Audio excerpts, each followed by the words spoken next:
Hi, this is Sheila Lindsay with Lindsay Gordon's Kitchen, and that's the dog. And today we're going to be making sugar cookies, and it's almost Christmas time, so you know cookies are always a big deal at Christmas. So these are my cookies that I'm making, sugar cookies, and they are delicious, and they won't last very long. So here's what you need to make your cookies. Alright, you need all-purpose flour, baking powder, baking soda, vanilla, sugar, 1 egg, and some softened butter. And I was in a hurry with my butter, so I put it in the microwave, so it's really melted butter for me. Okay, now I want to tell you why I wanted to do this show on sugar cookies, because we have two different ministries at our church of people that go into the prisons to minister to the prisoners. One is called Epiphany and the other is called Kairos. And so these cookies are going to our youth group who are taking them to the prison to give to the inmates for Kairos. And I also want to thank two people in my church, Debbie and Jimmy, and they always go and they feed the team.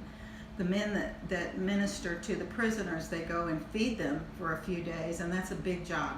So I want to thank Debbie and Jimmy for doing that. I want to thank Jessica and Cody for being our youth group leaders and for taking our youth out to help with the feeding of the ministry team, and also for going into the juvenile detention center for the young people. So they are truly, they are sheep and they are not goats. And I'll tell you what I mean.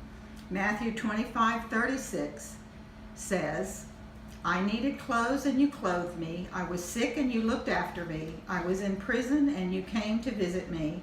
And Matthew 25:40 says, whatever you did for one of the least of these brothers and sisters of mine, you did for me. That's what Jesus said. So Jesus says he wants the people, he wants the sheep who will go and be the hands and the feet of Jesus to go and feed the sick and clothe the poor and visit the people in prison. And so that's what they're doing, and I want to thank them for that.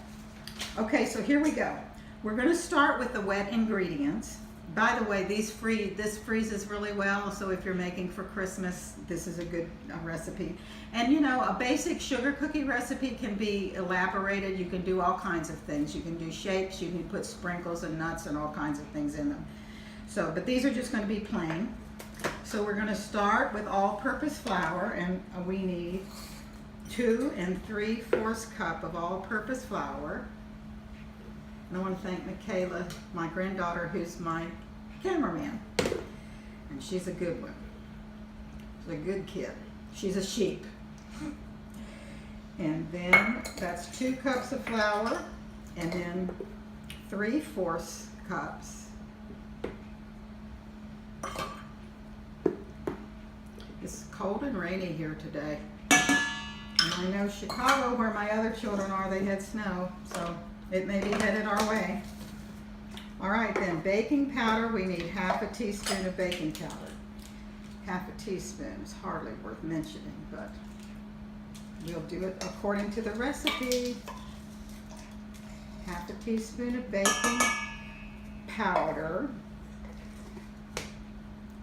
and 1 whole teaspoon of baking soda. 2 separate things.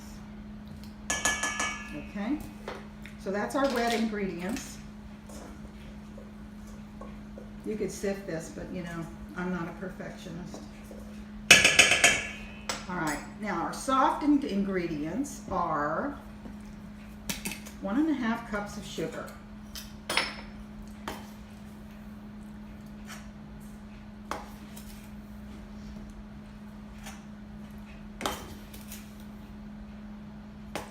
I'll tell you, when Debbie and Jimmy feed the ministry team for the prisons, they do an excellent job. Okay, and 1 egg. You know, did you know sugar is considered a liquid? Because when you stir it, it dissolves. Okay, so that's 1 egg. And this is 1½ cups. Wait a minute, let me get this right. 1 cup of butter, softened.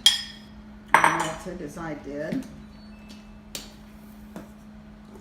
and 1 teaspoon of vanilla.